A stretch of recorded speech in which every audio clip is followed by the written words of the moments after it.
అదే RTV app వార్తల్ని క్షణాల్లో చదివే అవకాశం ఉంటుంది. ఒక న్యూస్ పేపర్, ఒక టెలివిజన్ ఛానల్ మీ చేతుల్లో ఎప్పుడూ ఉంటాయి. ట్రేడ్ యూనియన్, జేఏసీ, ముఖ్యంగా రాజకీయ పార్టీల నాయకులందరూ పెద్దలందరూ ఉన్నారు. ఇక్కడ ఉన్న వాళ్ళందరికీ 16 తారీఖు సమ్మె సందర్భం ఎందుకోసం చెప్పడం తెలుసు. మళ్ళీ మనకు ఎక్కువసేపు సమయాన్ని తీసుకోకుండా కార్యాచరణకు సంబంధించి మాట్లాడుతున్నాం. బీజేపీ ఇతర రాజకీయ పార్టీలన్నీ సమ్మెకు సంపూర్ణంగా బలపడటం సంతోషకర పరిణామం. కమ్యూనిస్ట్ పార్టీలు, సిపిఐ, సిపిఎం, ఎంఎల్ పార్టీలు, అటు కాంగ్రెస్, టీఆర్ఎస్, అన్ని పార్టీలు ఈ దేశంలో కార్మిక వర్గాన్ని, రైతాంగాన్ని పీల్చిపిప్పి చేసి దేశం యొక్క ఆర్థిక వ్యవస్థని మనకు కనపడకుండా నాశనం చేసి ఆక్స్ఫామ్ నివేదిక ప్రకారం భారతదేశం యొక్క పేదరిక స్థితిని మరింత కిందికి నెట్టివేసి కొద్దిమందిని గుజరాత్ పెట్టుబడిదారులైన ఆదాని, అంబానీ దేశ సంపదని కట్టబెడుతున్నటువంటి నరేంద్ర మోడీ యొక్క కార్మిక, ప్రజా, రైతాంగ వ్యతిరేక విధానాలకు వ్యతిరేకంగా దేశవ్యాప్తంగా అనేక పోరాటాలు జరుగుతా ఉన్నాయి. 750 మంది రైతులు దేశ రాజధాని నడిగడ్డలు తమ ప్రాణాల్ని పణంగా పెట్టి నల్ల రైతు చట్టాలని రద్దు చేసుకున్నటువంటి చారిత్రాత్మక పోరాటం మన ముందు జరిగింది. ఇప్పుడే మిత్రులు చెప్పినట్టు జాతీయోద్యమం తర్వాత మనం సాధించుకున్నటువంటి 44 కార్మిక చట్టాలని 4 కోట్లుగా చేసి కార్మిక వర్గం యొక్క గొంతును పిసికినటువంటి కార్మిక వ్యతిరేక విధానాన్ని చూసినాం. అధిక ధరలు ఇవాళ మన మీద నాట్యం చేస్తా ఉన్నాయి. వీటన్నింటికీ మర్చిపోయే విధంగా ప్రజల మధ్యలో ఐక్యతగా బతుకున్న దేశ ప్రజల మధ్య మతం పేరుతో ప్రజల మధ్య విభజన సృష్టిస్తూ దేశం యొక్క సాంస్కృతికమైనటువంటి మంచి వారసత్వాన్ని నష్టపరుస్తూ భారతీయుల మధ్య ఒక ద్వేషభావం రెచ్చగొడుతున్న ఈ ప్రభుత్వం ఓడిపోవాలా. కార్మిక, రైతాంగ, ప్రజా వ్యతిరేక విధానాలు మరి ఏదైతే వ్యతిరేక విధానాలు నశించాలా, మంచి విధానాలు ఉన్నటువంటి ప్రభుత్వం ఈ దేశంలో రావాలా. లోక్సభ ఎన్నికలు మన ముందు ఒక 2 నెలలు కూడా లేవు. ఈ ఎన్నికల ముందు కంటే ఈ 10 ఏళ్ల నుంచి అనేక సమ్మెలు జరిగింది.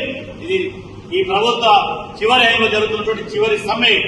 ఈ సమ్మె కార్మిక, రైతాంగ వ్యతిరేక విధానాలు ఇస్తున్న ప్రభుత్వం యొక్క విధానాల మీద పోరాటమే కాకుండా ఈ దేశాన్ని, రాజ్యాంగాన్ని, ప్రజాస్వామిక భావజాలాన్ని నశింపజేస్తున్నటువంటి తిరోగమనపు ప్రభుత్వాన్ని పొందబెట్టడం కోసం ప్రగతిశీల ప్రజాస్వామిక శక్తులన్నీ ఏకమై ఈ దేశ ప్రజల్ని, ఈ దేశం యొక్క ఐక్యతని కాపాడుతున్నటువంటి రాజకీయ పోరాటం కూడా ఈ సమ్మెలో దాగున్న విషయాన్ని మన అందరూ అర్థం చేసుకుంటూ మరి నేను వేరే విషయాలు తెలియకపోను. ఈ సమ్మె దేనికోసం అంటే ఈ దేశ కార్మిక వర్గం యొక్క హక్కులను కాపాడుకోవడం కోసం. ఈ సమ్మె దేనికోసం అంటే రైతాంగం యొక్క హక్కులని, రైతుల యొక్క గిట్టుబాటు ధరల్ని, రైతుల యొక్క వ్యవసాయ ఉత్పత్తుల రక్షణని కొనసాగే సమ్మె. ఈ సమ్మె దేనికోసం అంటే ఐక్యతగా, సమగ్రతగా, సమైక్యతగా ఉన్న భారతదేశం మధ్య ప్రేమను విడదీసి ద్వేష భావాన్ని రెచ్చగొట్టి విద్వేషం వైపుకి తీసుకెళ్తున్నటువంటి సమాజాన్ని, సమైక్య భారతావనిని కాపాడుకోవడం కోసం ఈ సమ్మె.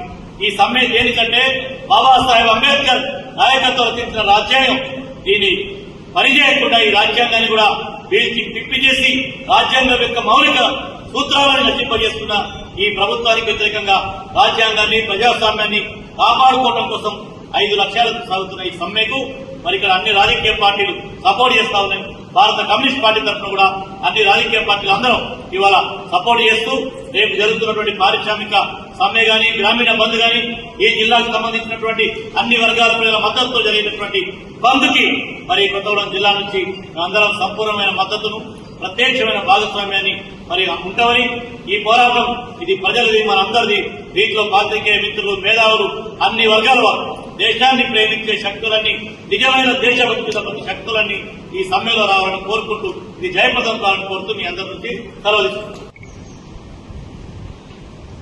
దేశవ్యాప్తంగా తలపెట్టిన బంద్కు అన్ని రాజకీయ పార్టీలు, అన్ని ట్రేడ్ యూనియన్ల నాయకులు, ప్రజా సంఘాలు, రైతు సంఘాలు అందరూ కూడా మద్దతు ప్రకటించి 16వ తారీఖు సమ్మెను జయప్రదం చేయాలని కోరుతూ ఇక్కడ ఏర్పాటు చేసిన కార్యక్రమానికి అధ్యక్షతగా వహిస్తున్న సత్యనారాయణ గారు, అలాగే అన్ని రాజకీయ పార్టీలు, ట్రేడ్ యూనియన్లు అందరికీ కూడా మరోసారి నమస్కారం తెలియజేస్తూ 16వ తారీఖున తలపెట్టిన బంద్కు కాంగ్రెస్ పార్టీ తరఫున రైతుల పక్షాన సంపూర్ణ మద్దతు తెలియజేస్తున్నాం. ఏదైతే కేంద్రంలోని బీజేపీ ప్రభుత్వం ప్రజా వ్యతిరేక విధానాలను ఎండగడుతూ గద్దె దిగిపోవాలి మోడీ అనే నినాదంతో 16వ తారీఖున తలపెట్టిన బంద్ నాందిగా మనందరం కూడా కలిసికట్టుగా సమ్మెలో పాల్గొని బంద్ను విజయవంతం చేయాలని కోరుతూ దీనికి కాంగ్రెస్ పార్టీ తరఫున సంపూర్ణ మద్దతు తెలియజేస్తూ సెలవు తీసుకుంటున్నాం. మరిన్ని వీడియోస్ కోసం ఛానల్ ని సబ్స్క్రైబ్ చేయండి, లేటెస్ట్ అప్డేట్స్ కోసం వాట్సాప్ ఛానల్ ని ఫాలో చేయండి అండ్ లింక్ డిస్క్రిప్షన్ లో ఉంది.